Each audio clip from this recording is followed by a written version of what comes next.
Ok, labas vakaras, Alfreda. Labas vakaras visiems, kas žiūri, kas yra prisijungę dabar Zoom'e su mumis ir visi tie, kas žiūrės įrašą.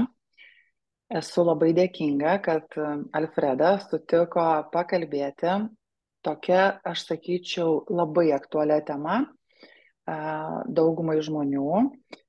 Tai prieš pradedant noriu pasakyti, kodėl aš vedu tokius pokalbius ir kodėl aš šitą temą gvildenu jau ne su pirmu savo pašnekovu.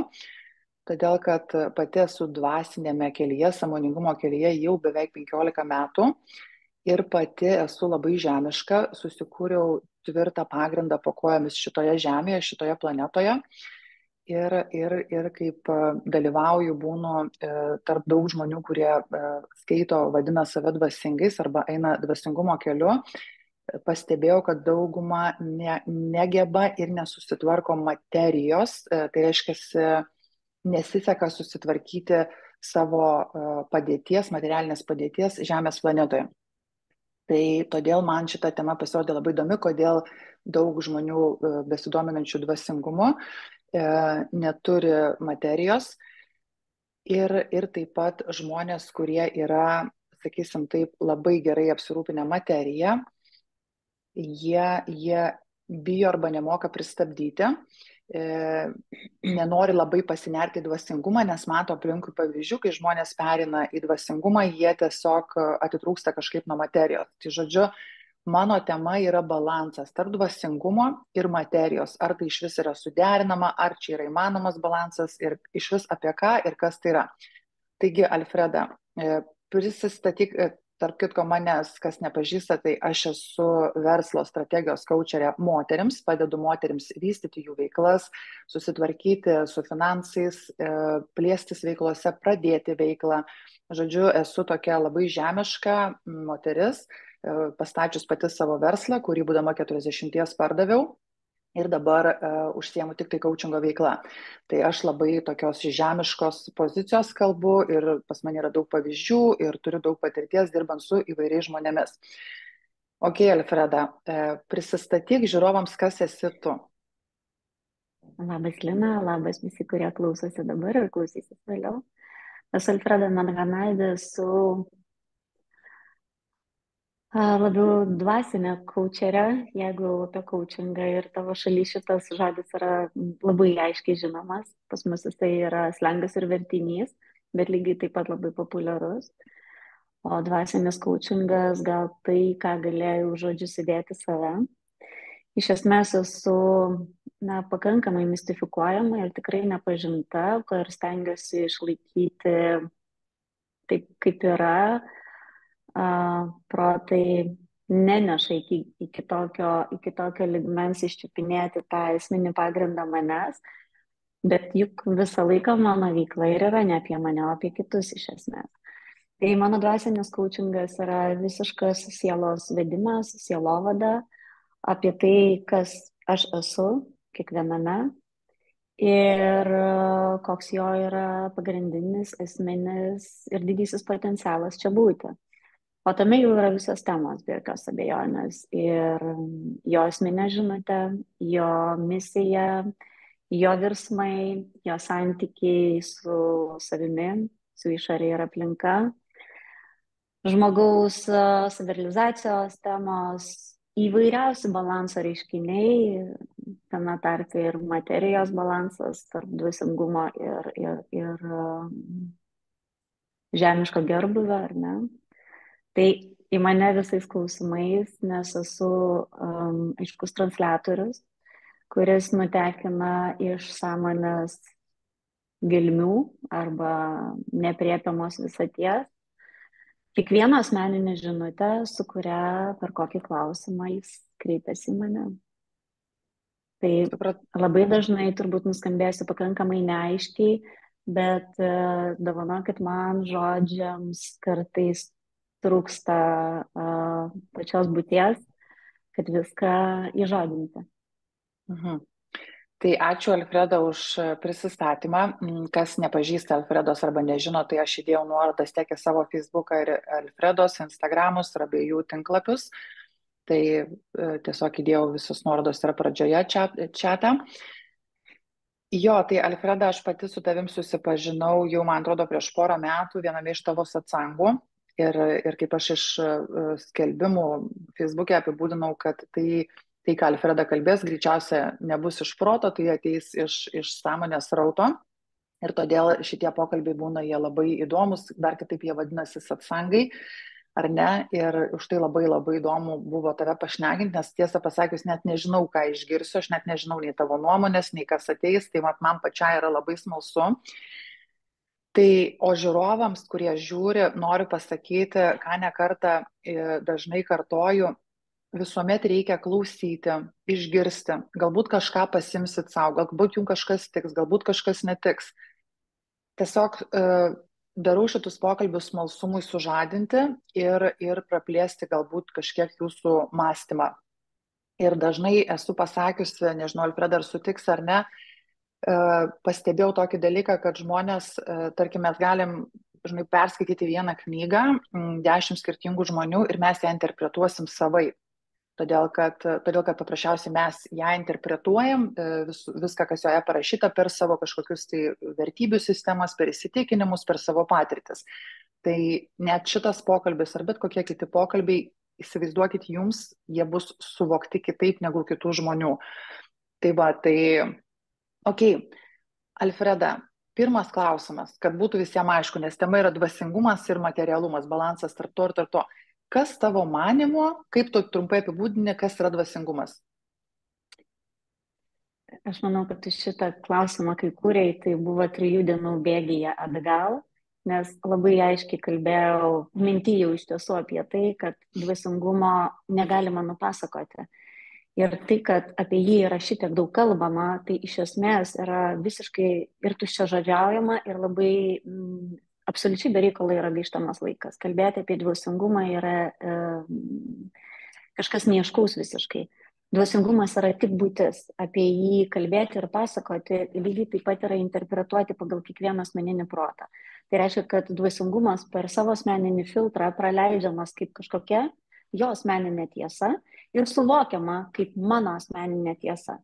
Bet kažkur šitos tiesos vis tik apsivienė, kad visas pasaulis, arba bent jau Lietuva, na, tu irgi lietuvė, bet Anglija, ir žinai, kad mūsų lietuviškas protas arba lietuviškos šaknis, kitaip tariant, ar ne, vis tik tas kilimas nuo Lietuvos.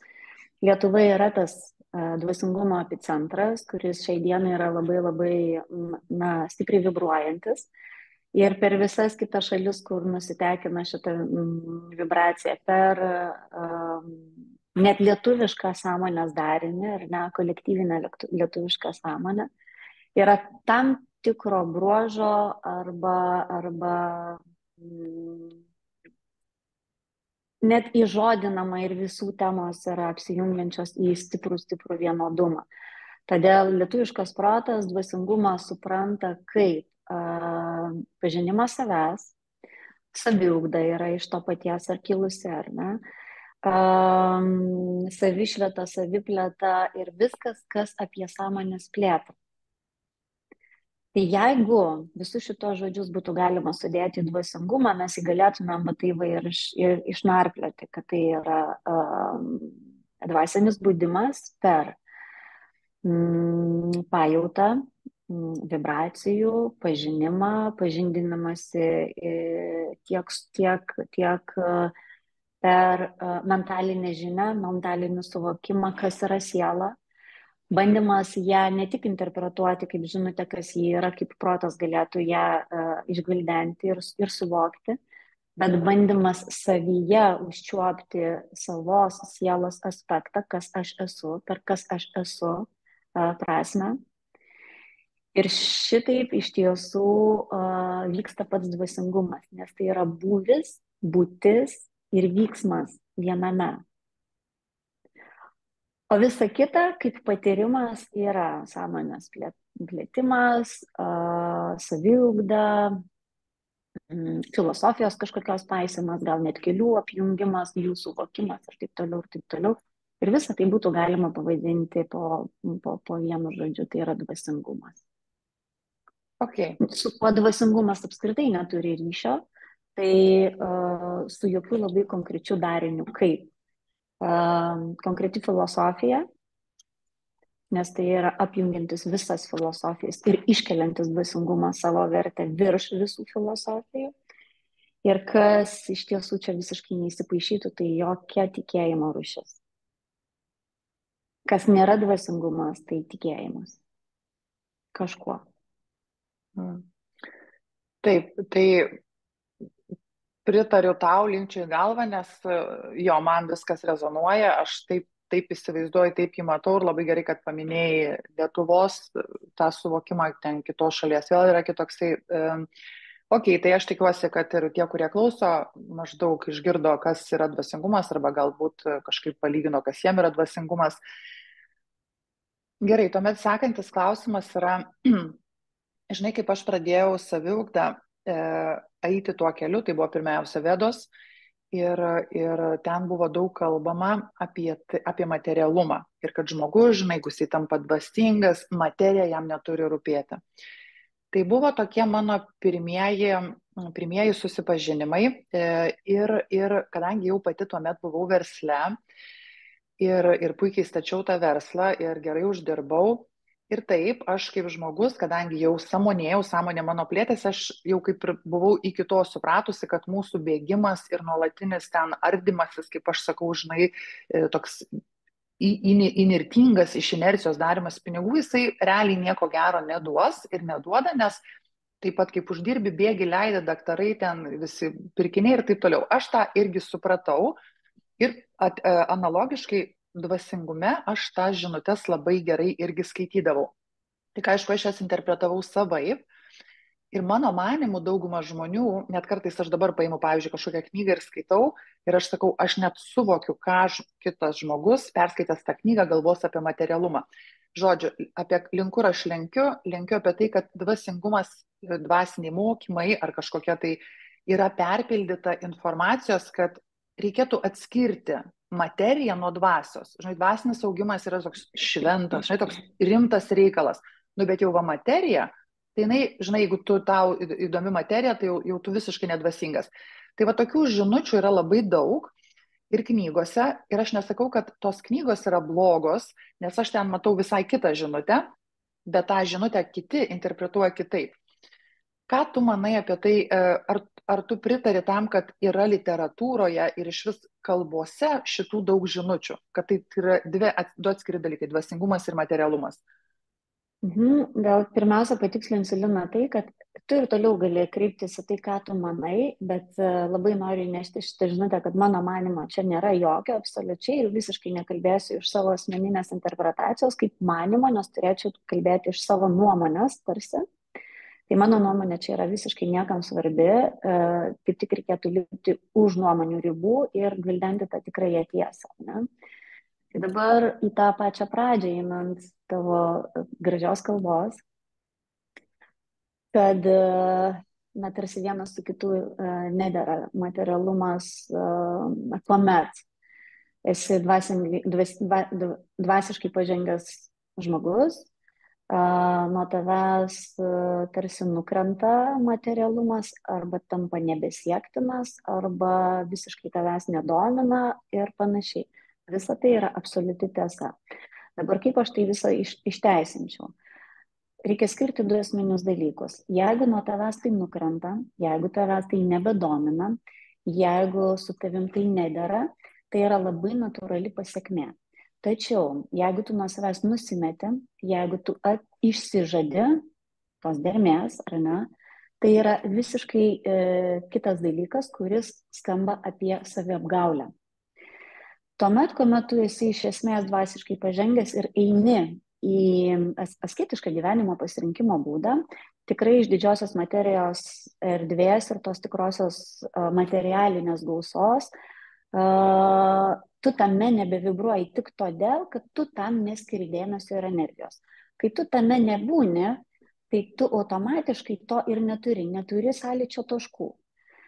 Reiškia, atsižadėti Ir išsižadėti yra esminė žinutė, kurią turi paisyti kiekvienas, kuomet bandys išsinarplėti šitą atsakymą. Atsižadėti, tai kai nuo tavęs tiesiog visą tai kaip vanduo nuo žąsies ima kristi, nes tavo dėmesio sukoncentravimas yra visiškai nebe iš tuos dalykus ir tavęs iš tiesų tai nedomina. Tu savo pilnatvėje ir savam komforte esi tame, kame esi ir tu jautiesi komfortiškai, pilnavertiškai, kupinas pats savęs. Tai reiškia, kad pilnavertiškumas tavyje yra 100% išpildytas. Kuomet tu išsižadi, tai čia tu apgauni save ir visada gyveni kančioje. Atsižadėjimas yra pasiekmė, natūrali pasiekmė, kai tu iš esmės išaugi, kai tu išaugi tam tikrą rūbą, tu prie jo neisi tik tai dėl to, kad tu jau senai supranti, kad tu jį netelpi, ar ne? Kai tu esi neišaugęs šito rūbo, bet įkalbinėjai save, jog tai yra galbūt per seksualu, galbūt per iššaukiančiai, nedara tam tikram, gal tai ne vakarėlių rūbas, jeigu tu į vakarėlį, tu bandai suprasti, kam tu skirtas, kas yra skirta tau ir čia pradedi derinti prie savęs. Dažnu atveju saviapgaulių ir atsikalbinėjimas vyksta tada, kada tu savyje turi troškulį, bet šitą geismą kažkokiu būdu nebandai iki galo pasiekti, gyvendinti ir visavertiškai realizuoti. Atsikalbinėjimai yra tikrai labai įvairūs, ar ne? Nuo nemoku, negaliu, nes tingiu iš esmės, slypi tokia labai aiški žinutė. Kita žinutė yra tavo suformuotas nepilnavertiškumas, jog tu tarsi esi to nevertas, arba ne iki galo vertas, arba dar nevertas. Tai vis dar ir neturi, ar ne? Su tuo seka daugybė visų kitų žinučių, bet pradinė esminė ašis yra tame, kad išsižadėjimas jisai formuluoja kančią. Reiškia, nepatenkinus savo troškulį, tavo troškulys tik tai didės, taps akivaizdesnis, užims visą tavo dėmesį ir neįgyvendindamas, neišpildydamas, dėmesingas nebūdamas tam, kas tau tą troškulį formuoja arba kaip skamba tavo troškimo žinutė, tu jos nerealizuoji, nors iš esmės turi visus galios įrankius, tik tai tu jų esi nepripažinęs ir galbūt savyje ir netradęs netgi, ar ne? Bet atsakomybė yra tavyje, kokius galios įrankius tu bandai savyje išieškoti, o jeigu neieškai, tai niekas nepadės. Tai pradinė žinutė yra ta, kad kuomet tu esi atsižadėjime ir iš tiesų labai stipriam dvasiniam savęs išjautime, tu savęs nepaisai kaip kūno. Tai reiškia, kad tau visiškai pakanka ir užtenka tavo biologinių kūno reikmių patenkinimui, tavo juslės yra nestipriai rėkiančios, tai reiškia, kad jos neformuluoja tau didelės žinios atkreipdėmėsi mane, kokie yra mano troškimai ir prašau jas įgyvendinti.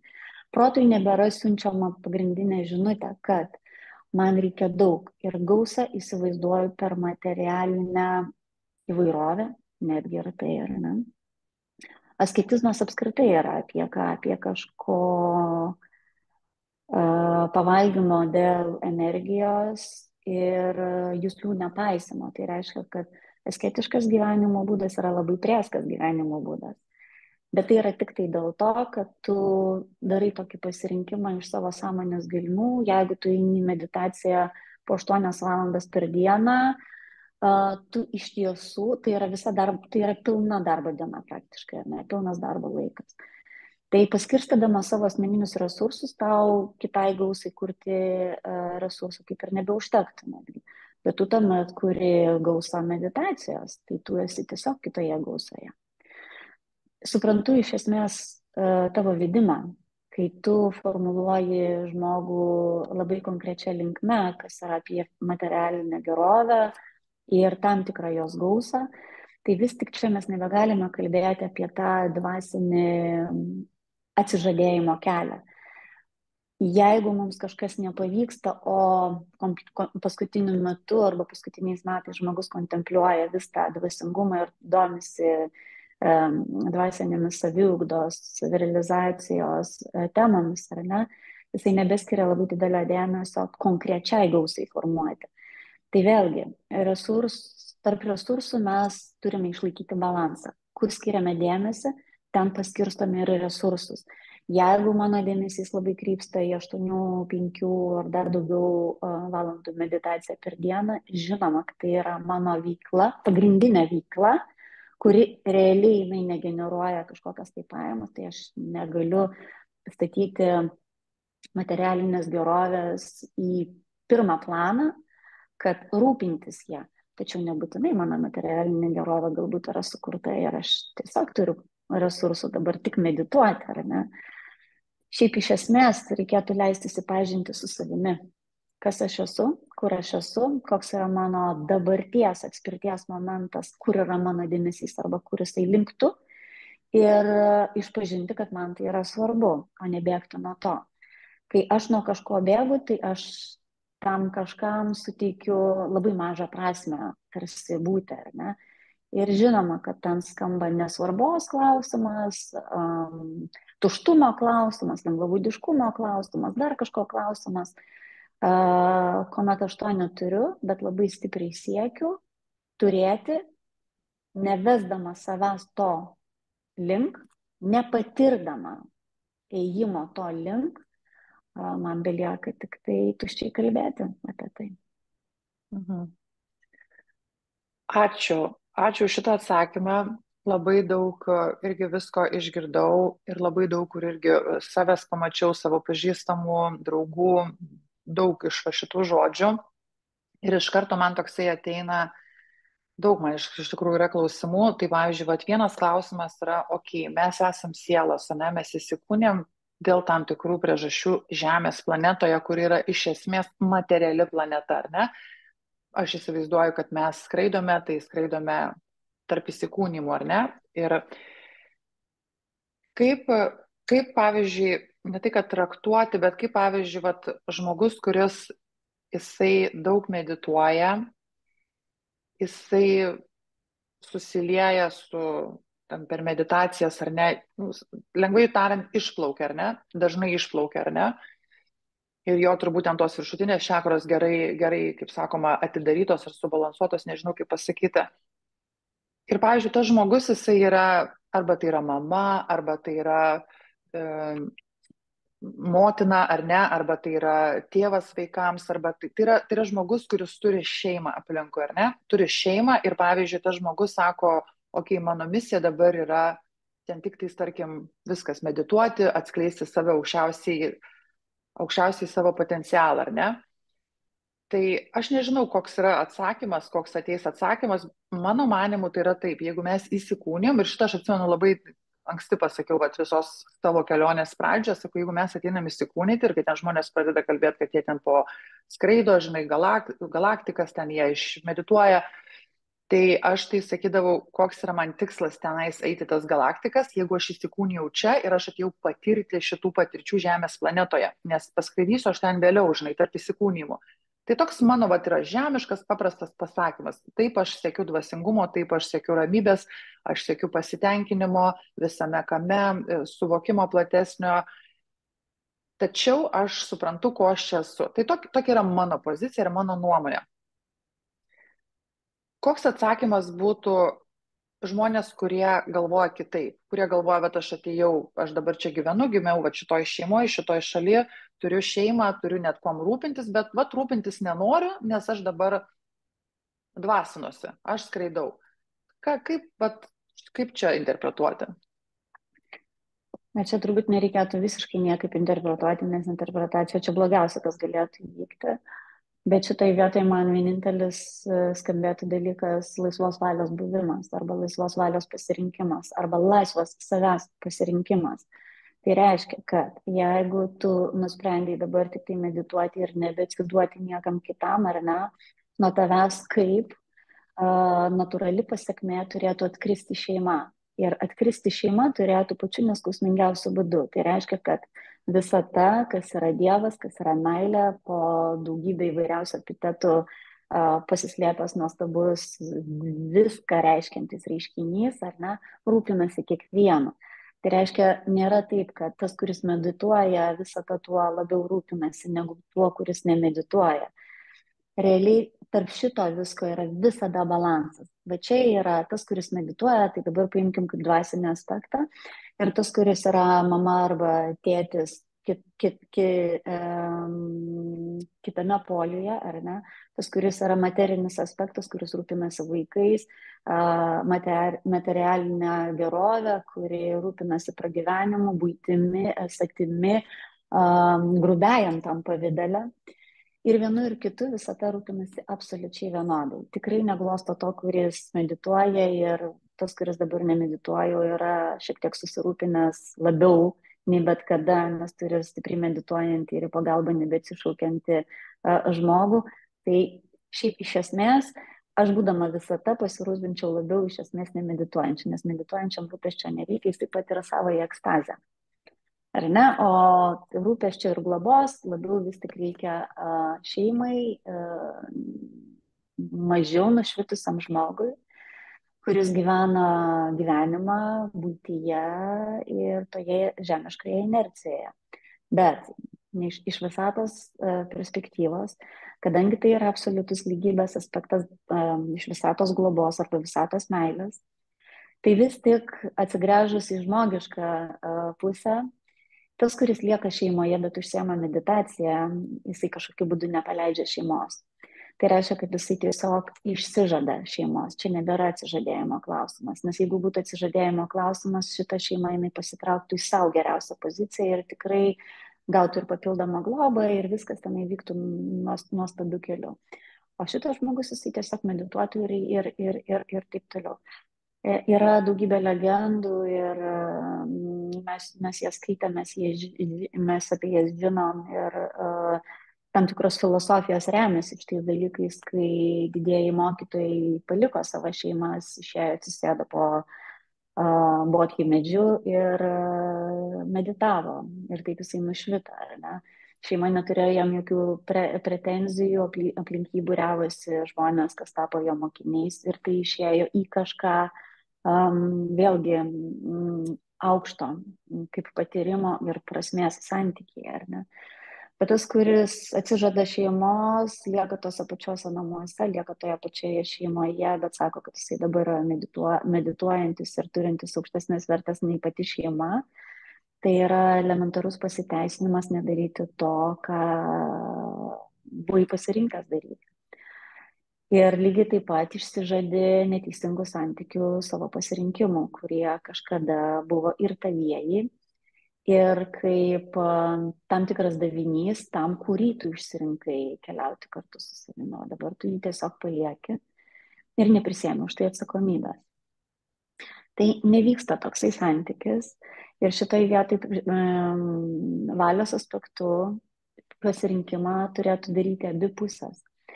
Tiek skausmingai ir su nerimu, ir iš dalies su neapykanta, nes kai trūksta kantrybė, žmonės netekę jos darosi pikti ir nesupratingi. Jie turėtų nepakęsti tiesiog šito buvimo, o rūpintis savimi jau kaip atskirtyje. Ir medituojantis lygiai taip pat turėtų oriai išeiti savas meditacijas ir palikti šeimą, gyventi nuostabų žemišką gyvenimą. Tai čia nėra dermės tarp to. Čia yra tik atsakomybių neprisėmimas ir nieko nedarimas. Tai reiškia, atskirtis visada yra galima ir taip kaip sueitis, jinai yra vienodos vertės.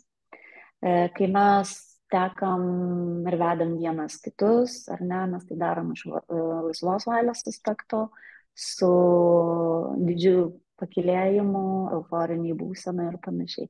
Tik skyrybos yra visiškai priešingas polius.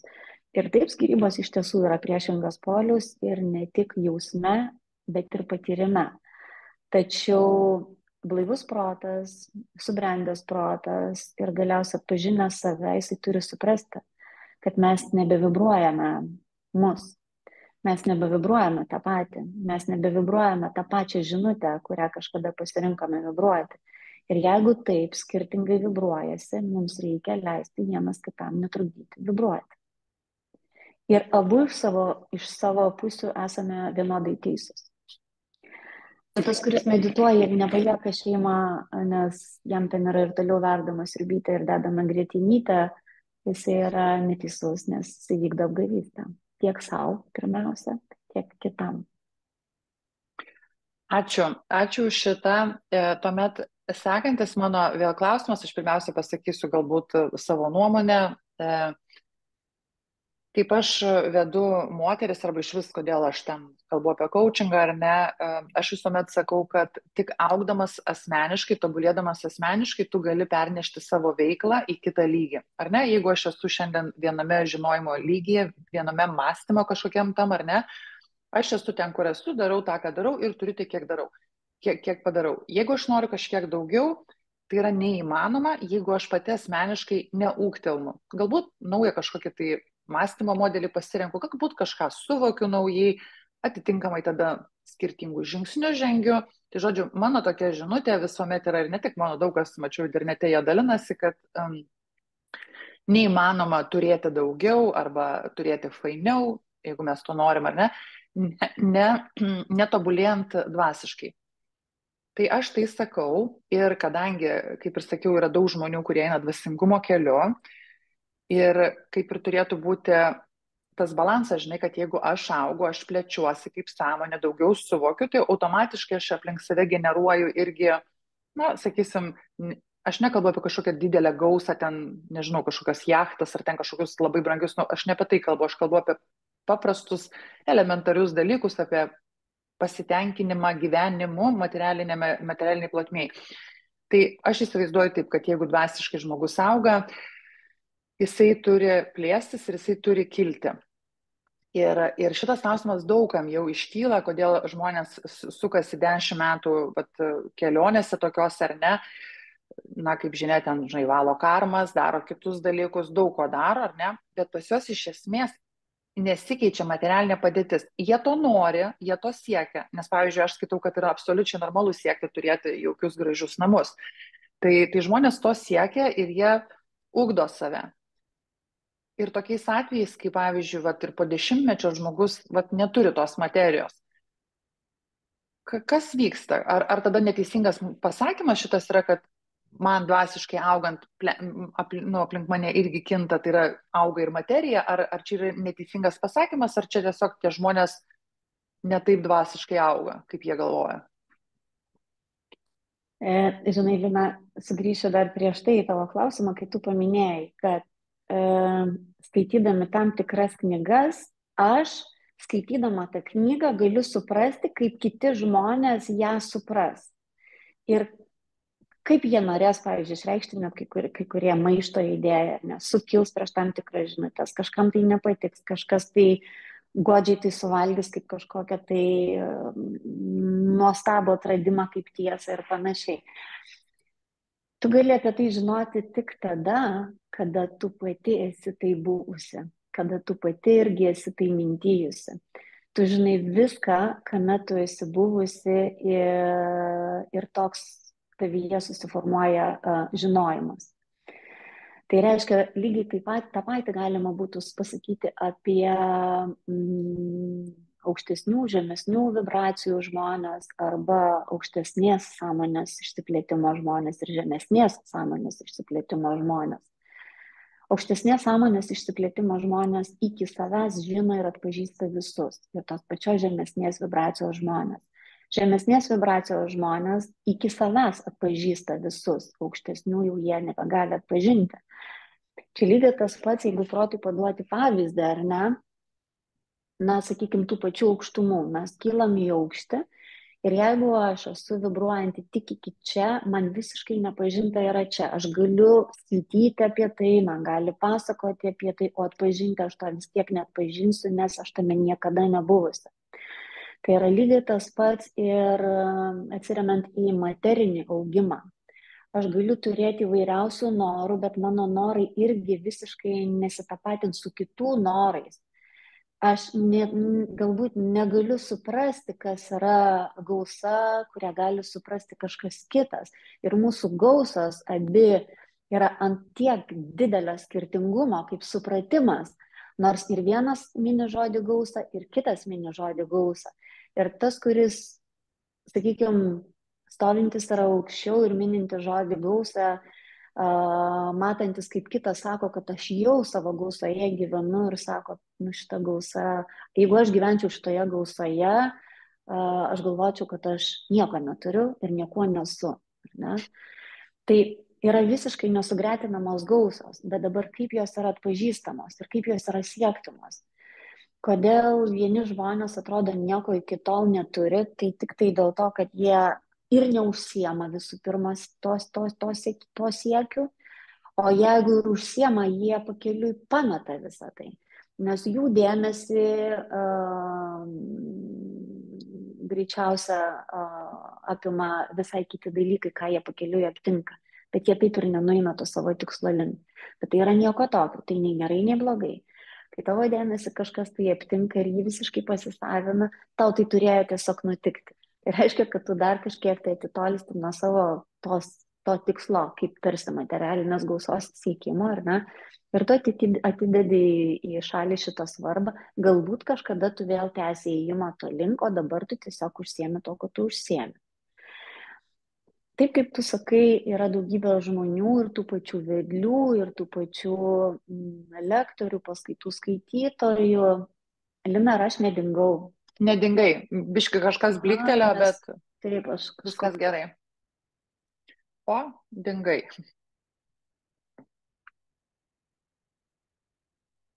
Aš padarysiu pauzę. Ne. Buvo apie tai, kad žmogus, aš tai pamečiau, gal kažkas gali čiate parašyti, arba priemam tai, kad tai pametėm ir pametėm. Tai, žodžiu, mes kalbėjom apie tai, kad žmogus dvasiškai auga ir tikėtųsi kažkokio tai ir geresnio gyvenimo, nes dar aš atsiprašau, aš pasakysiu savo, kaip aš matau dvasinį augimą, apie skirtingus lygius, aš tų neatsimenu, ačiū Eugenija. Tai žodžiu, kaip aš įsivaizduoju ir kaip aš žemiškai įsivaizduoju savo dvasinį augimą. Tai kai aš pradėjau savo kelionę, sąmoningumo kelionę, saviugdą, man buvo svarbu, kodėl pas mane kyla emocijos, kodėl pas mane santykiai netokie, kokius aš norėčiau, kad būtų, kodėl pas kitus taip, o pas mane va taip aš norėčiau geriau, kodėl aš blogai jaučiuosi, kodėl aš esu nepatenkinta. Man visą tai buvo apie mano asmeninį augimą, kaip aš patyriau, pamačiau, suvokiau, plėtėsi sąmonė, aš valdau savo emocijas, aš susitvarkiau visus savo gyvenimo aspektus, finansai buvo sutvarkyti jau iki to ir panirusi dvasinį gyvenimą, taip, norisi dirbti mažiau, nebesinorisi bėgti iš inercijos, nesinori dar brangiau, dar šustriau, tikrai to tokio noro nėra, bet žodžiu, savo dvasinę kelionę, šitą dvasinį augimą aš įvardinu apie tai, kad tikrai aplink mane aš gyvenu gerai subalansuotą gyvenimą. Tai va aš taip vadinu.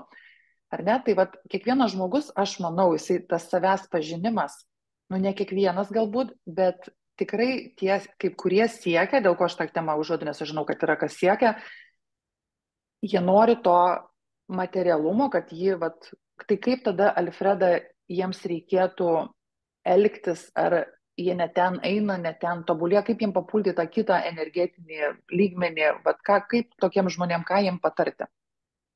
Iš tiesų, turbūt ir vertėtų visiems suvokti, kas yra būtent materialinė gausa ir pas kiekvieną skirtingą, ne? Kur nebūtų, pas vieną gausa yra apie tai ir tiek, pas kitą gausa yra apie tą patį, bet tiek, ar ne? Dabar netgi tau pačiai galėčiau užduoti tokią mintį, kuri labai greitai tave pasieks. Kuomet tu kūrei savo materialinę gerovę ir tu į ją įėjai ir tau visiškai ėjosi, ir visko patyrė, ir sklandžiau, ir nesklandžiau, bet iš esmės, jeigu tu pasižiūrėtum, tai ganėtinai greitai, sklandžiai, su atitinkamu greičiu, su atitinkama jėga, su atitinkama galia ir su atitinkamu protu ėjosi, pasiekiai. Ir tada tu turi suprasti tokį esminį momentą, kaip tau daug dalykų pasiekus ir įpirkus, ir įgalinus, ir įturėjus, pradėjai mažiau norėti arba galbūt norėti, bet nebebūtinai imti. Nebebūtinai pirkti, Nebebūtinai turėti. Galėjai leisti savo žavėtis, bet palikti. Jeigu dar ne, tai tu dar pakeliui. Oi, ne, nepakeliu. Aš jau atėjau. Tai čia jau visas klausimas man buvo, ar dar tu čia nori Čia, pratęsti? čia tik tai tau buvo toks klausimas pamintyti. Bet iš esmės, kas yra materialinė gerovė? Tai yra tai, kas tavo gyvenimą daro lengvu, laisvu, nepriklausomu, stabiliu, saugiu. Ir visą tai galima pavilkti į žodį turtingu. Nes turtingų nėra tam tikras pinigų kiekis. Turtingas yra gausus, įvairus. Ir visų pirma, žmogus, net ir tas pats dvasiniu keliu einantis, jisai turėtų nebijoti turto. Nes kai jisai neteisingai interpretuoja žodį turtas ir jam sukyla viduje procesai, jo oda pašiurpsta, jisai patiria nerimą, jisai išgąsti, ar ne, tai akivaizdu, kad jisai turtą neteisingai supranta. Nes jisai bus visada lygiai tiek pat turtingas kiekvienas, tiek ir kitas, tik jų turtai skirsis. Vienas bus turtingas toje gausoje, kuri yra apie komfortą, gerovę, laisvę ir visus tuos išvardintus žodžius. Kitas bus turtingas nesėkmėmis, sunkumais, nepilnavertiškumu, tomis pačiomis ašaromis, skausmais, nusivylimais ir taip toliau, ir taip toliau. Ir vienas turtingas, ir kitas turtingas. Bet kai turtas yra neteisingai interpretuojamas kaip pinigų baime, gausos baime, stiprios energijos baime, nes pinigai yra tikrai labai labai stipri energija ir tai formuoja galią žmogui, protui. Jį stipriai įgalina, jisai turi prisimti atsakomybę šitą galią disponuoti, eikvoti, naudotis ir jaustis pilnavertiškai. Tai tas, kuris iš esmės sumenksta sulig tuo, kad jisai neturi savyje tos galios, iki jo ateis tam tikra galia. Na, jinai kur kas smulkesnė, ar ne? Kiekvienas mes generuojame tokias piniginės apimtis arba tokią materialinę gausą, už kurią mes gebame būti ir atsakingais, ir aprėpti, ir suprasti, ką turiu, ko turiu, kiek turiu ir kam turiu. Nedėra puikavimasis visiškai. Tai štai kur yra tikrieji turtai. Tai kai tu nebebijai būti turtingu, materialinė gausa ir finansinė gerovė yra tiesiog nuo tavęs neatsiejama. Ir tu čia nesi nei protingesnis, nei mažiau protingas. Tu esi pilnavertiškas ir vertas. Vertės yra ne apie protą, ne apie sumanumą, ne apie asmeninius intelektus ar ne, ir jų balansą. Iš tiesų tai viskas susibalansuoja, nes intelektas žmogus turi ne vieną. Mentalinis intelektas, dvasinis intelektas, emocinis intelektas ir asmeninio greičio intelektas sudera tarpusavį nepriekaištingai. Tada tu esi pasiruošęs šitai turtingai kelionė, savęs patyrimui, turtingam savęs patyrimui. Ir materialinė gerovė yra viso labo pasiekmė. Už tai mes turime prisimti atsakomybę, kol aš to bijau, tol aš to vengiu. Kol aš to vengiu, tol aš galiu kalbėti į kairę ir į dešinę, kaip aš to noriu, ir kaip aš to siekčiau, ir kaip aš įsivaizduoju, bet manęs tai tikrai nepasieks. Nes visų pirma, aš iki to neinu drąsiai ir ryžtingai, nes turiu ne vieną ir ne du atsikalbėjimus, kodėl aš vis dar pakeliui, kada nors. Ir šiaip man patinka svajoti, nes yra du svajotojų tipai. Vieniems svajok ir netimk svajonę, nes jiems viskas pasibaigia. Kiti negali užtrukti svajonėje, nes jie svajonėje nebemato prasmę, jeigu jį neįsigyvendina. Vieni sakytų, aš svajoju tik tai tam, kad svajonę paversti realybę, tai reiškia, kad į materiją, o kiti svajoja tam, kad jų gyvenimas tiesiog būtų gražesnis. Tai ir su materialinė gerovė yra lygiai tas pats. Vienas svajos būti turtingu, ne apie pinigus kalba, ar ne, įvairių, turtingų ir gausių įvairiausiuose patyrimuose ir energijose. O kitas žinos, kad jisai tai gali ir sieks savo galę įprasminti materialiai. Štai ir viskas. Du skirtingi paveikslai. Labai tu čia paminėjai tam tikrus dalykus, kuriem aš pritariu, sakysim, aš tikiu jais, aš taip pat kalbu ir labai gerus dalykus paminėjai. Ir vienas iš tokių mano žinučių būna, nes aš jau atsimenu tokius kartais, tokius net, tokius stiprius postus parašydavo, kai ten, nes aš pati anksčiau su finansais daug dirbau, turėjau finansų apskaitos įmonę ir mano viena iš stipriųjų pusių yra finansai, kaip susitvarkyti, žinai, finansus. Ir kai žmonės dažnai, žinai, bet pradedi kalbėti, ten neturi, žinai, ir kažką, ten užduodu paprastus klausimus, net, ten, pavyzdžiui, tai kiek tu norėtum uždirbti, bet kiek žmogus negali atsakyti, arba kiek tu išleidai ant to, arba kaip tu, ten turi moteris veiklą, ar ne, negeba atsakyti paprastų klausimų, arba, pavyzdžiui, sako, oi, man apie finansus tai nekalbėk, man tai jau vidurius paleidžia, mane net pykint pradeda, tai aš sakau, tai jeigu tave pykina nuo tokių dalykų arba tau bloga daros, tai apie ką mes čia kalbam? Ta prasme, tu niekaip negali nei turėti daugiau, nei kažką. Ir aš visuomet sakau, tai praktiškai reikia imti ir daryti. Vat labai gerai dar irgi paminėjai apie tą energiją, kur aš įkvoju energiją. Jeigu aš sėdžiu nuo kurso ant kurso, bėgu nuo seminaro ant seminaro ir karmas valausi dešimtmečiais ir dar kažkom ir man vis aš neturiu, tai aš sakau, tai gal užsirašyk į kokį kitą kursą, į verslo strategijos kursą, kaip pavyzdį, žinai, tai tu gal kažką konkrečiai išmoksi ir pradėsi daryti vietoj to, kad tu ten.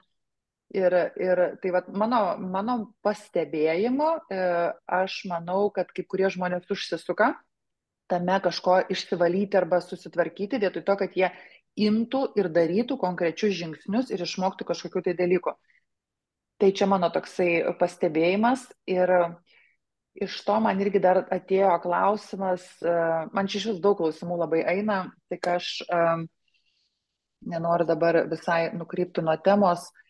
Tai žodžiu, ar pritarė Alfreda, kad žmogus, kuris eina dvasingumo keliu, jisai ten klauso apie emocijas, ten kitus dalykus tvarkosi, karmas galų gale, ar jam reikėtų eiti ir konkrečius kažkokius mokslus gal pasimokinti ar kažką, kad susitvarkyti tam, žinai, materialiam lygmenyje?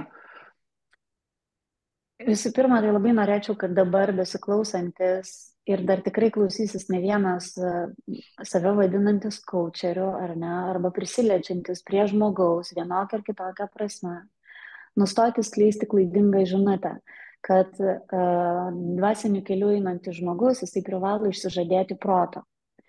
Tai šiaip iš tiesų mes galim baigti laidą, jeigu mes remtumėm šitą žinutę, tai viskas su tuo ir pasibaigia iš esmės. Savaitę retrite, Tenerifėje, grupiai žmonių visą laiką bandžiau ir man puikiai pavyko per labai prasmingus įsisavinimus, per ašaras ir tikruosius savęs menkavertiškumo arba to klystančio paleidimus, pavyko galiausia atstatyti pagarbą protui. O. Tai labai noriu, kad kiek įmanoma mažiau žmonės klaidintų sulig tuo, kad bet taigi tu kalbi iš proto, ar ne? Nu ir viskas. Ir čia kažkokia menka žinutė ir tavo dvasingumas išgaravo. Kai tu pradėjai kalbėti iš proto, tavo dvasingumas tarsi išgaravo. Tai reiškia, reikia slėpti, kad tu kalbi iš proto ir neminty ir viskas čia eina iš pajautimo ir panašiai. Niekas pinigų neišjautė, išskyrus savo vertę juos turėti. Vienintelį dalyką, ką galima išjausti, tai savo asmeninę vertę.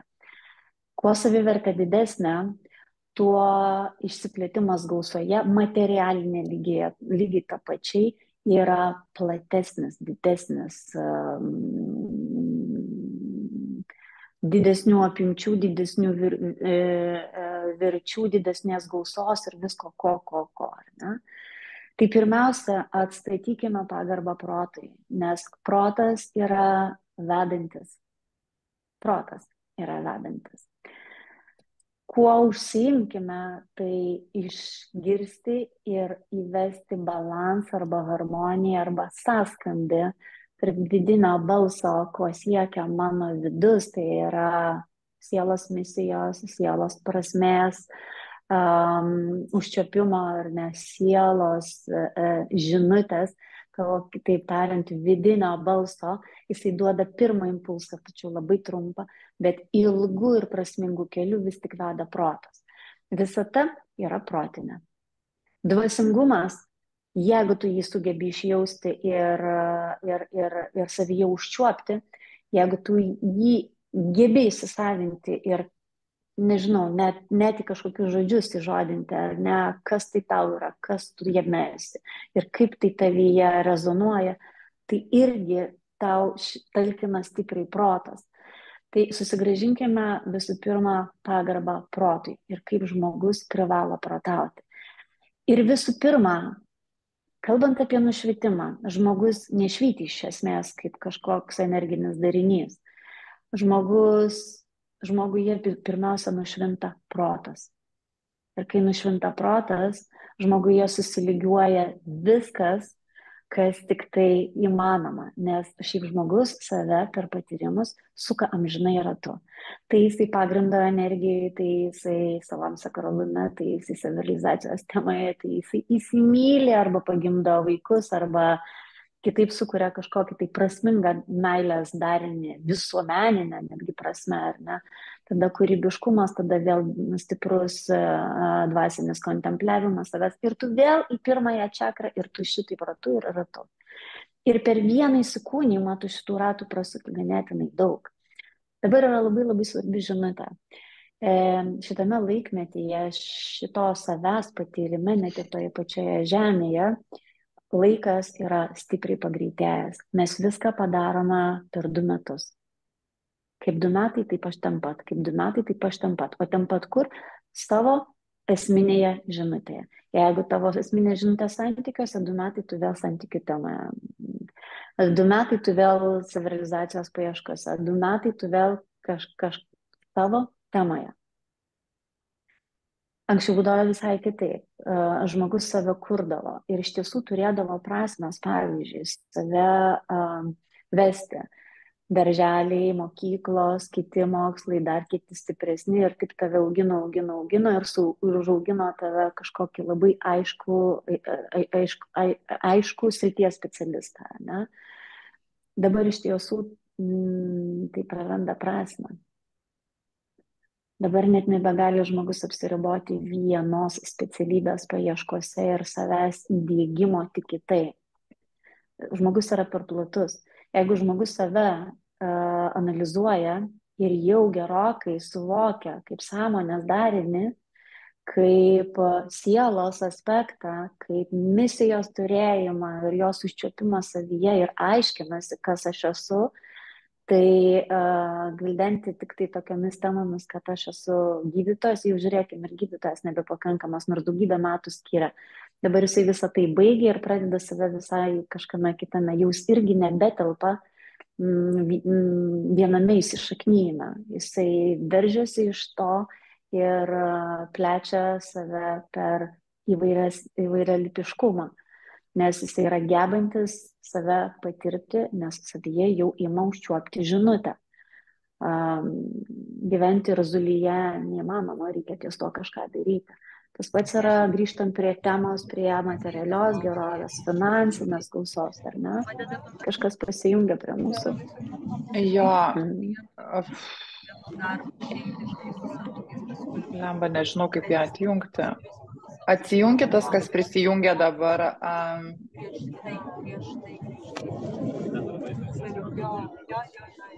Va, aš ją turbūt netyčia prisijungia, atsiprašau, už tai daugiau neįleidinėsiu žmonių nelaikų prisijungusių. Žinai, Alfreda, tai jo, aš jau nežinau, ar tu čia pabaigai ar nepabaigai, bet išmušė šitas dalykas. Aš žinok, labai dėkinga esu tau šitą žinutę. Aš esu tikrai dėkinga ir manau, daug kas iš klausančiųjų galbūt irgi kažką suvokė ar suprato. Nes va, kai tu pasakai protas ir aš jau irgi sakydavo, mums protas reikalingas, žinai, ir man ten sako, pavyzdžiui, čia tavo ego šneka, tai sakau taip, nes be ego mes po medžiu gulėtumėm, mes iš vis nieko nedarytumėm. Tai labai ačiū tau Mieloji apie... Lina, net ir po medžiu gulėtum su protu. Jeigu tavo ego pasirinko gulėti po medžiu, tai vis tiek yra iš proto nešamos tavęs pakraipos, kreipimo, ar ne? Protas dalyvauja visame kame. Protas dalyvauja ir tada, kada tu sakai, jog aš būsiu atsižadėjęs, išsižadėjęs. Labai yra svarbu pasirinkti teisingą žinutę. Protas visame kame dalyvauja. Tai yra pagrindinis įrankis aš esu. Tavo būties. Jeigu ne protas, tada tu tik kūnas. Jeigu ne protas, tada tu visiška daržovė. Nuostabi daržovė. Gebanti daugiau negu vien tik tai sužydėti ir nužydėti. Kuri brandina save kur kas ilgiau negu bet kuri kita. Ir viskas yra protas. Viskas yra protas. Tavo nuostabieji dvasiniai suvokimai irgi yra protas. Mano aukščiausios žinios transliacija ir dabar, ir kiekvienu jo laiku, aš tai nudrenuoju per balsą, turinį, tam tikrus žodžius parenkant. Jeigu aš netgi sakau, kad aš kalbu kiekvieno kalba, mano protas mane įgalina tai daryti. Aš nekalbu iš savo proto, nes jisai yra tuo metu nereikalingas, bet aš jo naudojuosi ir aš privalau tai gerbti. Ir negaliu to paslėpti nei po medžiu, nei po dar kažkur. Net ir po medžiu tu vis tiek atsidurtum savo proto gebėjimais. Jo, tai ačiū. Ačiū, čia stipri žinutė, kuriai aš tikrai ją nagrinėjau iš pradžių viena savo, žinai, nes skaičiau save dvasingą. Ir vis tiek gaudavau kažkokių tokių komentarų, žinai, daug bendraudavau su žmonėm, tai galvodavau, ar aš čia tikrai, žinai, esu tokia jau ir dvasinga, bet tada galvodavau, bet palaukit, tai jūs čia nesugebat tokių dalykų pasidaryti, tai dėl to, žinai, ta tema man tikrai yra svarbi, dėl to aš ir nagrinėjau. Tuomet noriu paklausti tavęs, yra, žinai, daug ypatingai, bet ne tik moterų, aš manau, ir vyrų yra, žinai, kur eina dvasingumo keliu, pradeda kažkokią veiklą galbūt daryti ir ypatingai, žinai, kur sielos lygmenyje, nežinau, mano manimu, tai ir tualetų valymas yra sielos lygmenyje, ne? Nes tualetus kažkas turi išvalyti. Tai ar aš darau coachingą, ar aš darau kitą kažkokį tai veiksmą, man tai yra viskas sielos lygmenyje. Bet čia tokia yra mano nuomonė. Žmonės, kurie pradeda, pavyzdžiui, teikti paslaugas, žinai, kaip konsultacijas, ar tai būtų terapija, žinai, arba ten įvairiausių būna tų paslaugų, ir jie blogai jaučiasi, kad jie už tai turi imti atlygį. Ta prasme, kokią čia galėtum žinutę mums pratransliuoti? Tai iš esmės tai yra visiškai skirtingas pavadinimas nuo to, kas iš tiesų jam jaučiasi. Jisai jaučia savo menkumą ir įvardina jį tai, jog aš tarsi negaliu paimti tam tikros energijos rūšį sau, ar ne, ir dar jos kiekį tam tikros energijos. Susimenkina iki tiek, kad visai tarsi neimti, nes tai būtų tarsi nedvasinga, o su dvasingumu tai nieko bendro visiškai neturi. Nes dvasingume yra viskas absoliučiai. Iš sąmonės lygmens, sąmonė yra visame kame, sąmonė yra apie viską, sąmonė yra bet kokioj žinutėj, bet kokioj formai, tiek protų suvokiama pačioj blogiausiai, tiek pačioj geriausiai. Viskas yra sąmonė, absoliučiai viskas yra sąmonė. Didžiausia nesąmonė yra nepripažinimas arba klaidatikystė, bet čia vėlgi truputį hiperbolizuojant. Tai deklaruodami savo menkumą, tam tikrą, tai yra tavo asmeninė negalios aspektas asmeninis, ar ne?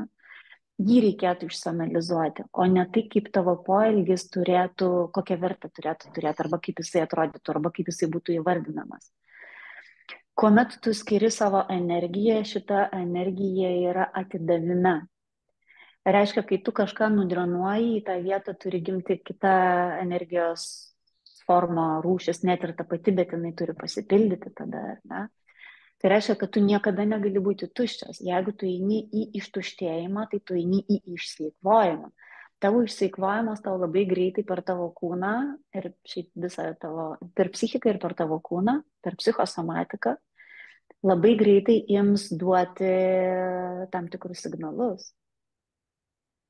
Nebent tu iš to patiri visišką satisfakciją, tada tu esi absoliučiai išteisintas.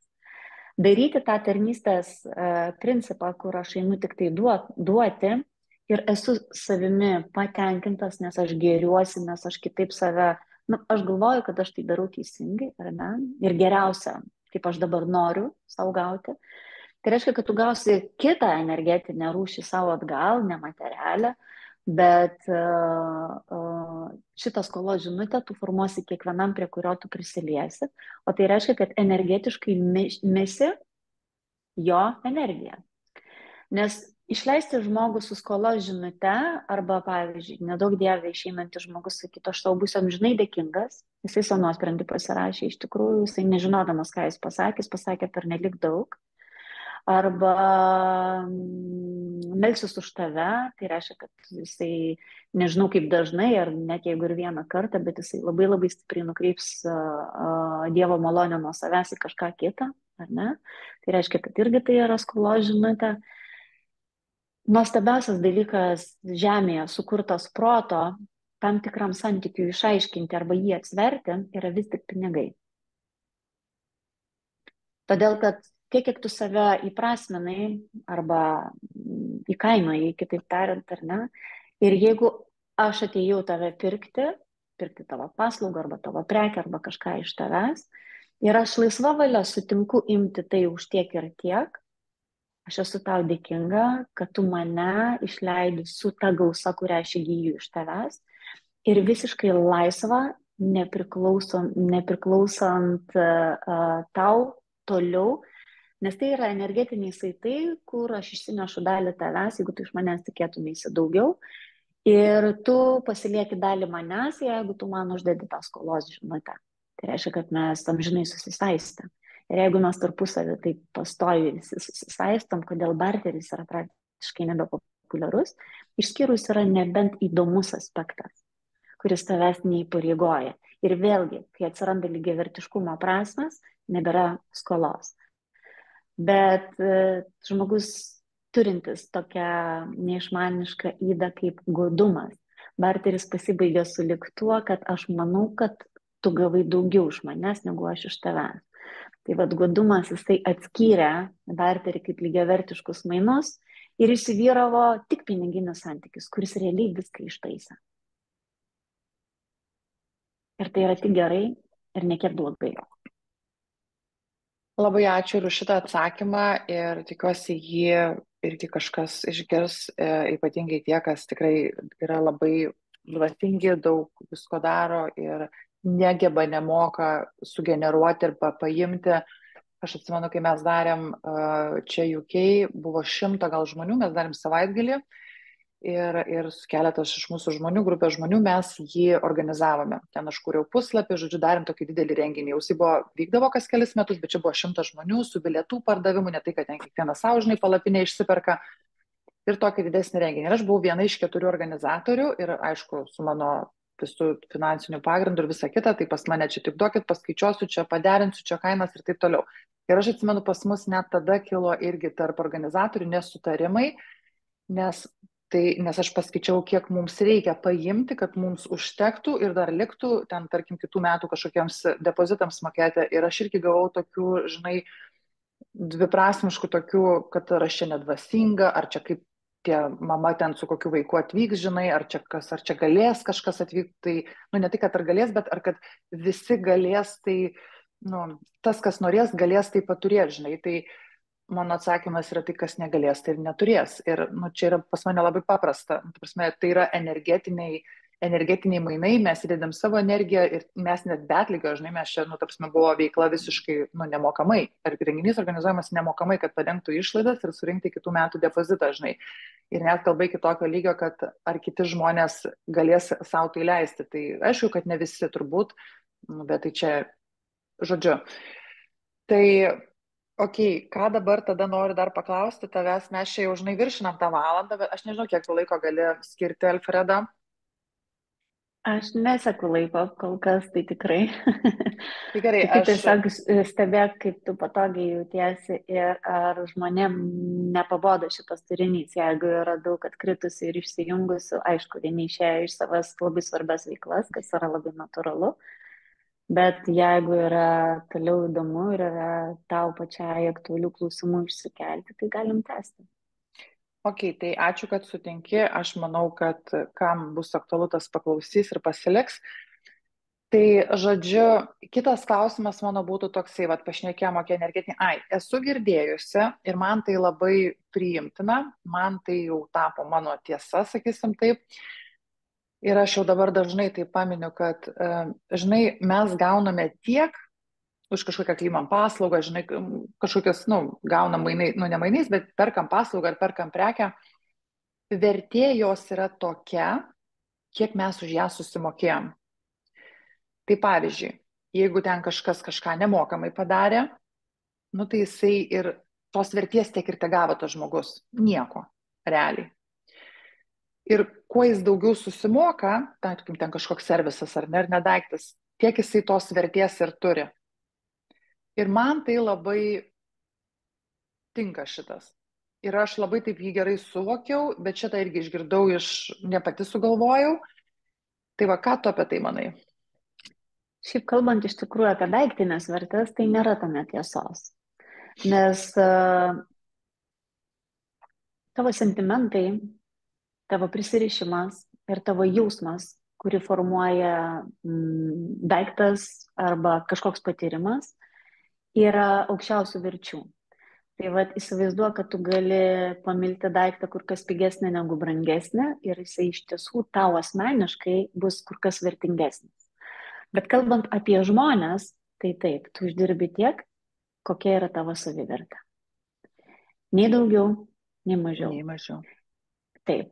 Ir kuomet tavo savivertė viena vertus stabilėja, kita vertus tas stabilumas jis taip plečiasi, nes viskas yra kintamame, viskas. Vienintelis nekintamas dalykas yra pats kitimas. Tai reiškia, kad viskas kinta. Ir jeigu tavo savivertė jinai stabilėja, o tai reiškia, kad jinai sveiksta, gyja, jinai visada plėsis. Kad kuomet tavo savivertė plečiasi, tavo, ar Lina, matai mane? Dar matau, bet paskutinį kartą taip ir dingai po tokio blyksnio. Aha, tai aš tada nieko neliesiu, kol matai, tol tegul taip ir einasi, gerai? Tai kokia yra kuomet tavo savivertė plečiasi, stabilėja, sveiksta, gyja, pati savo įrodo savęs vertę, tai vienareikšmiškai, kad tu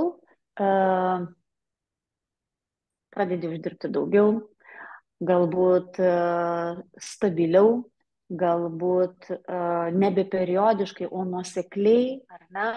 Viskas iš tiesų tavo materialiniai geroviai irgi tuo pačiu stabilėja. Sulik tavo savivertę, viskas veidrodžiuoja ją. Amen. Kokia jie yra, tai tokią dvasią tu kuri. Man labai svarbu iš tikrųjų paminėti, visi kalba apie sielą, ar ne, labai makaluojasi žodis dvasia, o jos to žodžio dvasios taip ir nesupranta, kur šita dvasia yra. Tas pats dvasingumas yra iš šakninis, ar ne, šito žodžio dvasia reiškinys. Kas yra tavo dvasingumas? Tai yra visiškai nieko bendro su tavo vidumi, bet formuojamas iš tavo vidaus. Tai reiškia, kad tokia, kokia yra tavo asmeninė kūryba, savęs pačios ir iš savęs trykštančio santykio su išorė, tai reiškia ir tavo veikla, ir tavo polėkis, ir tavo užklasinės veiklos, ir tavo savirealizacija, ir tavo santykio kūrimas su išorė. Viskas formuluoja tavo dvasią. Tai tavo dvasingumas, kaip aspektas, kuris gebamas užčiuopti aiškiam pavidale, yra būtent apie tai, ką tu sukūrei, ką tu įprasminai ir ko tu dar sieki. Tai yra, esi pakeliui. Tai labai natūralu, kad iš tiesų dvasingas žmogus, kuris nedeklaruoja savo dvasingumą, o iš tiesų yra labai ramus su tuo, nes jam užtenka, kad jisai tik tai save išjaučia, ne tai, kad žino, tai net nežinojimo erdvėje, tai yra tavyje, kaip esatis, kaip tavęs būtis, esminė žinutė tavęs pačios. Tu esi ir turtingas visapusiškai. Tai reiškia stabilus, gausus, pasitikintis savimi, laisvas, leidžiantis savo, gebantis teisingai pasirinkti ir išlaikantis, aukščiausia dvasingumo žinutė yra tame, išlaikantis aukščiausią moralę ir veikiantis pagal visatos principą, nekinkimą. Ir kai visą tai dera tarpusavėje, materialinė gausa yra pasiekmė. Ir ji tiesiog yra. Ir jos būti negali. Jeigu jos nėra, tu kažką neteisingai darai. Nes tu šito nuopelno dar neturi.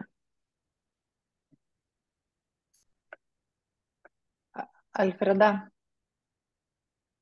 galiu tuomet užduoti klausimą tokį, tai kai žmonės, žinai, ten pradeda tokia yra, daug turbūt esi girdėjusi, ten nesiseka uždirbti pinigų, ten nesusitvarko materialumas, tai ten tvarkyk santykius su tėvu, čia tvarkyk su mama, čia tvarkyk. Prie ko čia tas tėtis ir mama? Su visa meilė jų netobulumai arba su visa meilė jų menkumai netgi, ar ne? Nes tikrai, tu ir pats, kuris nagrinėjai, nesi iki galo tobulas. Tai, ką nagrinėjai, greičiausiai dar mažiau tobulas nei tu nagrinėjantis, nes tu jau nagrinėjai, o jie tiesiog buvo savam netobulume. Ir iš inercijos gyveno gyvenimą pakankamai sunkiai susigaudydami pačiame gyvenime, ar ne?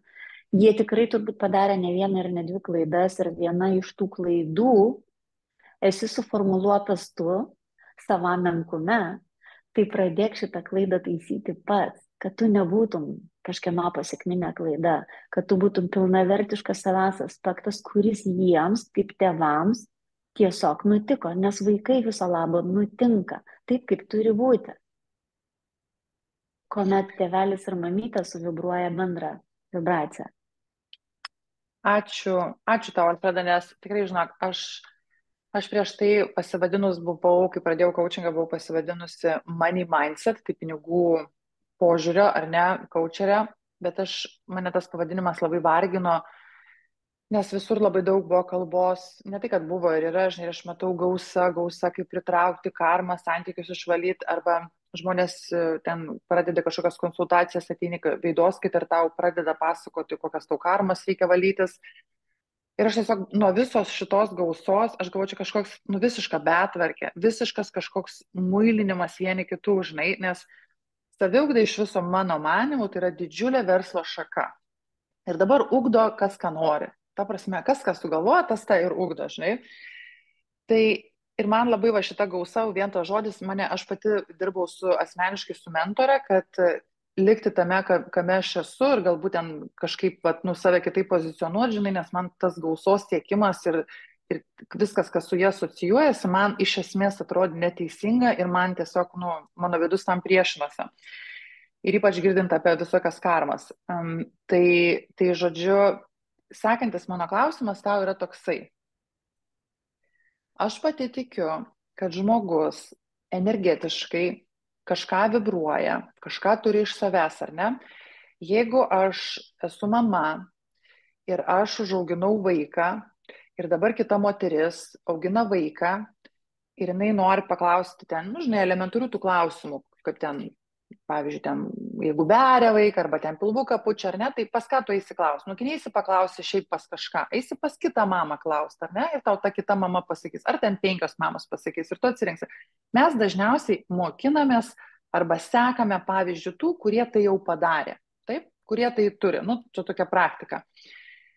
Ką tu manai apie, ne tu manai, koks ateis atsakymas apie tai, kad yra daug vedlių, mokytojų, žinai, kurie veda kursus, paskaitas, mokina. Pavyzdžiui, ten apie gausą arba apie pinigus, bet patys jų neturi ir niekada neturėjo. Ką tu manai, nu, tarsi, kokią nuomonę, koks...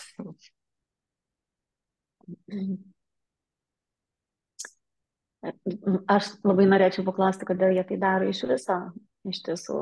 Bet daro ir daro. Ir viskas yra su to turbūt nei gerai, nei blogai, ar ne? Yra pats darimas ir jiems tai kažką be jokios abejonės reiškia. Norėčiau tikėti iš tiesų, kad jiems asmeniškai juos augina tas jų darimas ir tai yra vat, jų tas asmeninis pasirinkimas. Bet šiokia tokia atsakomybė turėtų būti, kad jie liečiasi prie kitų ir kažkas jais galbūt netgi labai aklai tiki, ar ne? Bet palikim šitas atsakomybės jiems patiems, tai,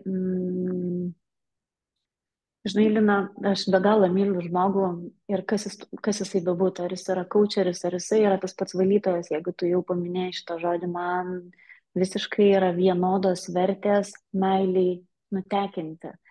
Kiekvieno tai yra asmeninis pasirinkimas, kaip save patirti, o mano pasirinkimas yra juos visus vienodai mylėti, nes nesuprantu, kodėl turėčiau vieną ar kitą išskirti. Užtenka, kad žmogus pats save pakankamai nemyli, tai kuo labiau nepretenzingai mylėtumėm vieni kitus tiesiog dėl jų buvimo, asmeniniai santykiai jau ten pradeda formuoti kitas įtampas, ar ne, bet kol jų nėra, visus mylėkime vienodai. Tai kuo jie bebūtų, ką jie bedarytų. Svarbiausia yra asmeninė atsakomybė. Visų pirma, asmeninė atsakomybė prieš savo karminį aspektą. Tai kai tu čia kalbėjai apie karmos valymus ir panašiai, aš norėjau, kad tai nenuskambėtų visiškai tik nerūpestingai kažkaip, nes karma egzistuoja ir to išsižadėti mes negalime. Bet nebūtinai reikia karmą valyti, nes jinai šiaip yra nevaloma. Iš tikrųjų, karma yra suvokiama ir transformuojama į priešingąją polio. Tai reiškia, kad išmokai pamoką, jos to daugiau nebekartos, ar ne? Bet mokytis privalai. Ir protas tam puikiai talkina. Taškas. Tai užduok dar kartą trumpai klausimą, nes tai aš pabėgau iš to. Jo, bet labai čia daug irgi gerų atsakymų pateikai, tai ačiū. Klausimas buvo toksai, jeigu mes, žmogus, kiekvienas pasirenka, ką jis nori daryti, jeigu jis eina mokina pats to, ko niekada neturi arba net nemoka, tai yra, visi tai supranta, bet aš dabar kalbu apie žmogų, aš kalbu apie klientą, kuris, tarkim, tie žmonės vėlgi einantis dvasingumo keliu, ne, jie eina pas vieną vedlį, pas kitą ir vis tų rezultatų nėra. Ar nėra atsakymas, kad vedliai energetiškai nėra tinkami, jie neturi to energijos kiekio ir jie, kaip... Iš tikrųjų, tai labai dažnu atveju būna vedliai netinkami tam tikram arba konkrečiam klausimui išspręsti, ar ne, nes jie yra tiesiog netinkami ir jie vėlgi čia negeri arba blogi, ne apie tai visiškai. Ir su pagarba, ką jie daro, nes jie labai stengiasi ties tuo. Ir visų pirma, savęs pripažinimas kažkoks jiems įvykęs yra, kas yra jų asmeninis atradimas ar panašiai. Bet taip, jie tikrai gali būti ne viskam tinkami. Tavo pagrindinė žinutė, kodėl kalbant apie gausą, kai kurie gausoje negyvena, kodėl kažkas kaučindami apie santykius patys nekuria tobulo santykio, netgi su savimi, ką jau kalbėti su kitu ar ne, arba su kitais, ką kalbėdami apie meilės besąlygiškumą patys yra labiausiai riboti ir panašiai, kodėl vedlys negyvena tame, ką jisai deklaruoja. Tai yra labai paprastas atsakymas iš esmės, todėl kad jisai paprastai deklaruoja tai, ką jis yra perėmęs iš išorės ir pats dar nepasimatavęs. Kita vertus, kalbėti iš savo praktinės patirties irgi nebūtų teisinga, nes tai, kas tinka vienam, netinka kitam. Todėl iš mano asmeninio pavyzdžio būtų blogiausia dėstyti mano asmeninio pavyzdžio, nes mano asmeninis pavyzdys yra niekam tikęs, tik tai man asmeniškai. Ir taip kiekvienam.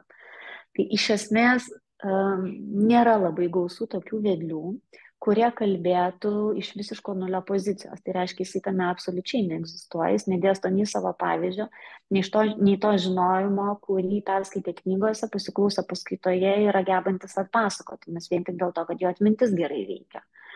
Tai paprastai iš tų šitoje erdvėje žinučių prisigaudimo kaučinti vienas kitą neturėtų niekas. Šiaip jau, tikrai.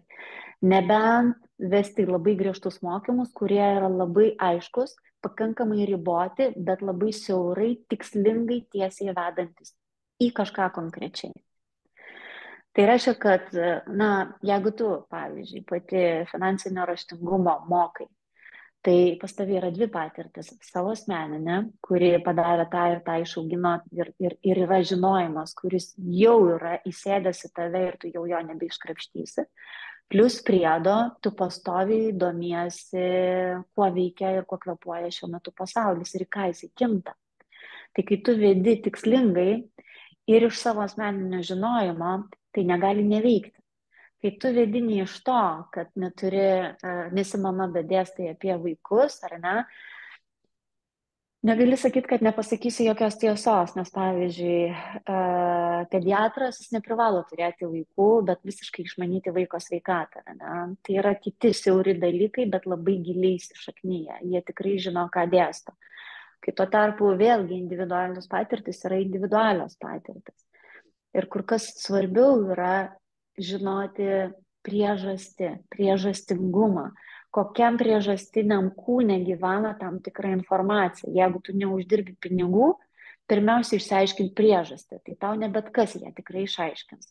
Išsiaiškinus priežastį, eik tikslingai mokytis tos pinigus uždirbti, nes tai yra tavo reikalas, kaip noras, ar ne?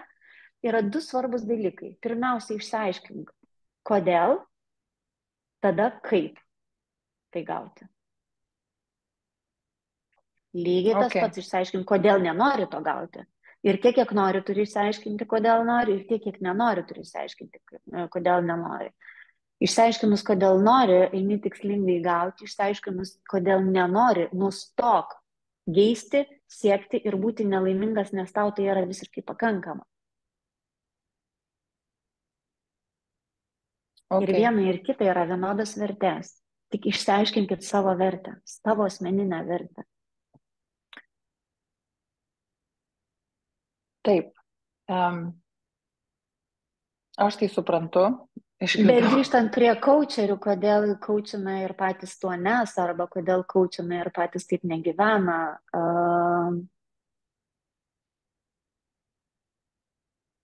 Nesu ta, kuri bijotų išgyventi priešą, nes esu visiškai bebaimė, nebijau mirties, tai nebijau žmogaus, tikrai. Bet su visa meilė ir pagarba, net ir tai pačiai klaidatikystei, kas kuo yra ir kas kuo ketina tik tai būti, ar ne? Šiaip kiekvienam kaučeriui yra savas klausytojas. Todėl jų lygiavertiškas santykis, net jeigu ir niekur nevedantis, bet jis vis tik lygiavertiškas. Jo, tai čia ir buvo tas, žinai, mano, kadangi aš vedu, pas mane rezultatai turi būti ir aš, žinai, vedu žmogų link rezultatų, tai aš dėl to ir užklausiu tą klausimą, kai tu pasakai, taip, tai yra santykis, kiekvienas yra savo žiūrovą, kiekvienas klausyta, bet kadangi aš siekiu pati rezultatų ir vedu savo klientą, tai jo, mano žinutė yra, kad taip, norint rezultatų, tai reiškia ir vedliai turi būti atitinkamai atrinkti. Vienas, pabandysiu dar 2 klausimus, nes mes čia labai einam daug per laiką, nes bent porą. Anketoj buvo užduota labai daug klausimų. Aš parašiau visiems, kad tikiuosi, kad jie gaus atsakymą. Buvo keletas klausimų apie tai, kad kaip susirasti veiklą, kuri atneštų gausą. Tai šitą atsakymą aš noriu paprasčiausiai pati atsakyti ir paskiau gal Alfreda kažką irgi norės papildyti. Tai mano atsakymas yra toksai, jums reikia ne veiklos ieškoti, kur jums atneš gausą, o jums tiesiog reikia susirasti tą, ką jūs mylite veikti.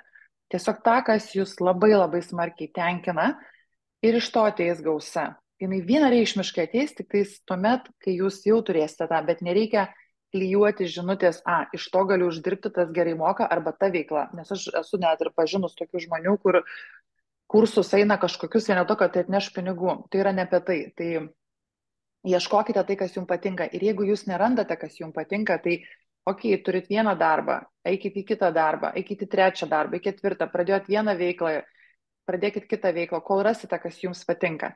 Kitas mano atsakymas yra toks vėl labai žemiškas atsakymas, tai yra savo vertybių išsiaiškinimas. Yra keletas net vertybių skirtingų, kaip galima išsiaiškinti savo vertybės, skirtingos metodikos, bet reikėtų išsiaiškinti, kas jums yra svarbu. Ir susidarius savo vertybių bent jau 5 sąrašą, labai aišku pasidarys, ką reikėtų veikti ir aišku, tada jau ten daugiau tų darbų. Bet niekuomet neieškokite, kas jums atneš gausą, ieškokite, kas jums patinka. Tai čia mano toks atsakymas tiem, kas uždavė šitą klausimą. Galbūt tu nori, Alfreda, kažką papildyti. Aš gal pakreipčiau truputį tą ieškok, kas tau patinka, ar ne, ir pasiekmėje turėsi visą kitą, ko galbūt siektum pirmiausia. Bet pakreipčiau truputį, žmonės myli daryti tai, arba jiems patinka tai, ką jie vis tik geriausia gali. Tame, kame tu esi asas, tu sergi netgi tuo, o tai reiškia, kad tu tai įsimyli ir sudievini netgi. Tai labiausia savyje ieškokite, ką jūs geriausia mokate. O jeigu dar nėra, ko geriausia mokote, vis dar esate paieškose, jūs labai tikslingose paieškose. Tai pirmiausia, suraskite, kame jūs esate stipriausias. Ir tai atradę jums seks kaip nušvitimas, kaip atėjo žmogus ir aš jį įsimylėjau. Tai vis tik atėjo tas žmogus, kurį aš įsimylėjau, tarsi, ar ne? Kai jūs atrasite tai, kame jūs esate geriausias, kas sektųsi labiausia arba labiausia pajėgus, arba norite tiesiog tame užtrukti, neskaičiuotą laiko kiekį, be ribų, tiesiog būti, tada jūs ir nedirbsite. Tada darysite tai, ką geriausia galite daryti, o ką geriausia galite daryti, tą labiausiai mylėsite daryti. Meilė irgi yra pasiekmė, nes aš įsimyliu save per kažką kitą ir aš galvoju, kad aš myliu kažką kitą. Ne, aš įsimyliu save, todėl kad jisai, man tas kažkas kitas, atspindi mane idealiausia, kaip aš per savo protą save patiriu. Tai savyje ieškokite geriausia, ką galiu daryti ir jūs netruksite į tai įsimylėti. Kuo labiau vibruosite tą patį darymą, dažniau, inertiškiau, tuo labiau jūs įsimylėsite ir tai taps jūsų savirealizacija, nes tai bus visa apimantis aspektas. Aš gal pabandysiu atkartoti, labai prasmingą klausimą sulaukiau čia dabar buvusio retrito metu. Ar galima pilnavertiškumą patirti per savirealizaciją? Tai mano atsakymas buvo toks. Tik per savirealizaciją galima patirti pilnavertiškumą. Net jeigu tu įsimylėjęs iki ausų ir myli ir gyveni meilėje ir jau tai yra keleto metų aspektas, ar ne, kaip šito santykio buvimas, net ir tai nėra tave pilnavertiškai užpildantis aspektas. Netgi būti meilėje, tai reiškia meilės santykyje, gali būti pilnavertiškas tik realizavęs save. Todėl, kad tai yra antraeilės paieškos. Pirmiausia, turi išieškoti save, patirti savirealizaciją, o paskui įprasminti visą kitą. Nes ir širdis, ketvirtoji čakra arba ketvirtasis dantenis yra vis tik viršiau trečiojo. Trečiajame vyksta savirealizacijos išjauta. Ir čia pasikartosiu, būdamas aukščiau, gali žinoti, kas yra apačioje, būdamas žemiau, viršaus nepatirsi. Tai reiškia įsimylėti ir išjausti save per meilės santykį, neskubėk, kol nesusikūrei savęs savirealizacijos, neišgvildenai savęs savirealizacijoje. Arba neįsitvirtinai tiesiog joje. Nes paskui meilė kaip centras, kuris sugeria labai daug dėmesio ir iš tiesų paima iš žmogaus ypatingai daug resursų, pradeda trukdyti. Ačiū. Paskutinį klausimą užduosiu. Ta, kas man yra labiausiai aktualiausia, nes aš vedu moteris ir pati buvau perdegus, persidirbus ir verslą savo pastačiau grinai vien vyriškom strategijom, tada nebuvo tokio lengvumo, kūrybiškumo, variau už 3, strategavau ir turėjau. Ir labai daug moterų, ir ypatingai iš Lietuvos, ir šiaip iš Rytų Europos, mes turim ten savo su savivertė reikalų iš tų mergaičių, kur pirmą padarysi, tik tada būsi mylima, žinai, tarsi čia daug aspektų apima, bet aš turiu daug tokių ir pažįstamų tarpę, ir aišku, klientės pas mane ateina tokios kaip aš, kokias patirtis aš turėjau. Ką galima pasakyti moteriai, kuri bėga, rūpinasi visais ir jai jau pasidaro sunku nuo to viso bėgimo, jinai pervargus yra, bet jinai kartu nemoka pasakyti ne, jinai galvoja, kad jeigu jinai sustos, tai viskas sugrius. Ką perduoti va tokiai moteriai, kad jinai, arba ką jinai turėtų išgirsti, kad koks yra galbūt gyvenimas fainas, kai tu sustosi, žinai, kai ten viskas subirės.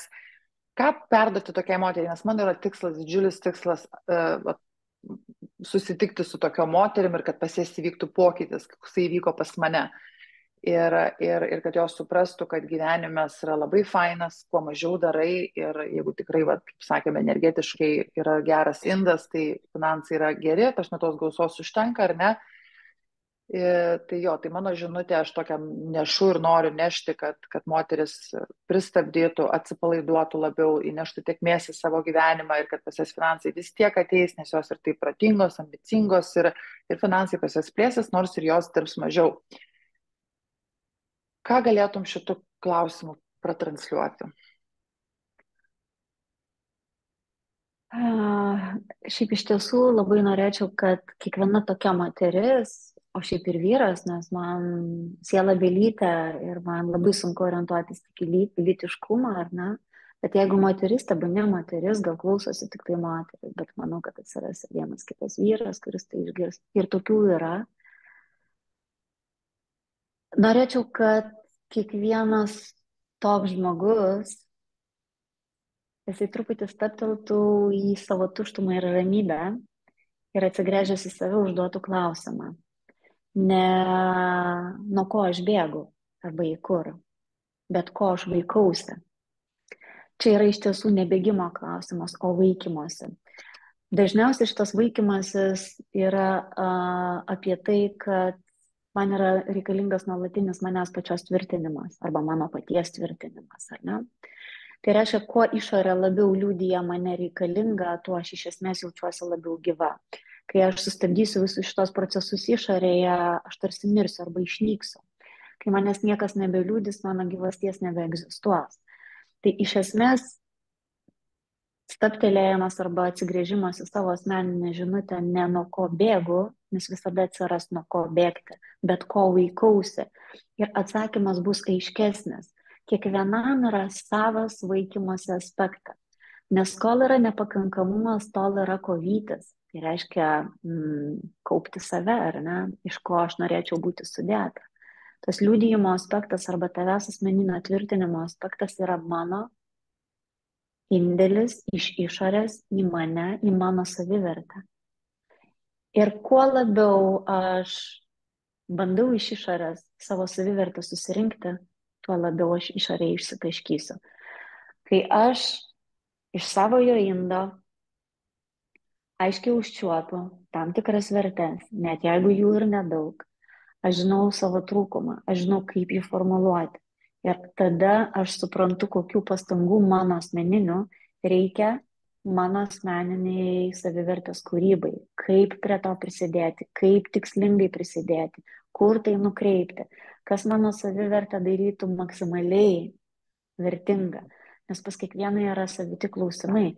Vieniems tikrai finansai, kitiems kažkoks asmeninis santykis, kitiems kažkokia asmeninė kūryba, savirealizacija. Pas kiekvieną yra savos temos. Bet kol tu blaškaisi išorėje, tol tu bandai susirinkinėti savoje vertę. Išorėje tavo verčių neegzistuoja. Jos įsitvirtina tik po to, kaip pasekmes, nes tu jau tvirtas. Tada tu jas kuri. Kai tu savyje jų nebetalpini, pas tavai yra visiškai viskas pilnumoj, išorėje tu pradedi kurti pridėtinės savęs vertes.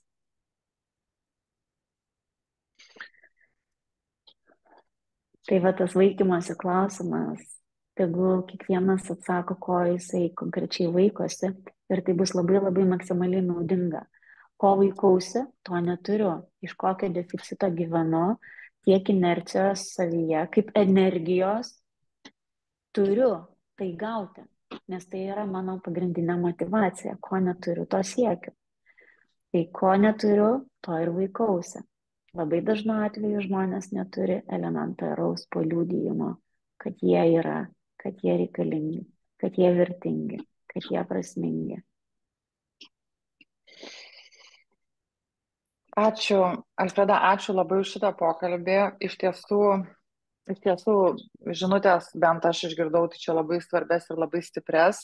Kaip ir minėjau pokalbio pradžioje, aš tikrai nežinau, nei ką tu kalbėsi, nei kaip tu atsakysi, žinai, ar čia rezonuos, ar nerezonuos, žinai, nes sakau, aš jau turiu savo tiesas, kaip aš sakau, žinai, tai tikrai man buvo labai įdomu pasitikrinti, kur aš esu, žinai, ir ar aš teisinga linkme, žinai, nu, tai aš labai džiaugiuosi ir tikiuosi tikrai, kad daug kas gavo kažkokios tai naudos, vertės ir naujų suvokimų.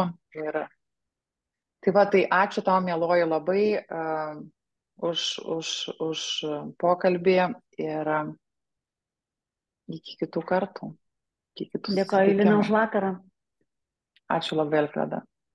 Ačiū. Ačiū visiems. Iki.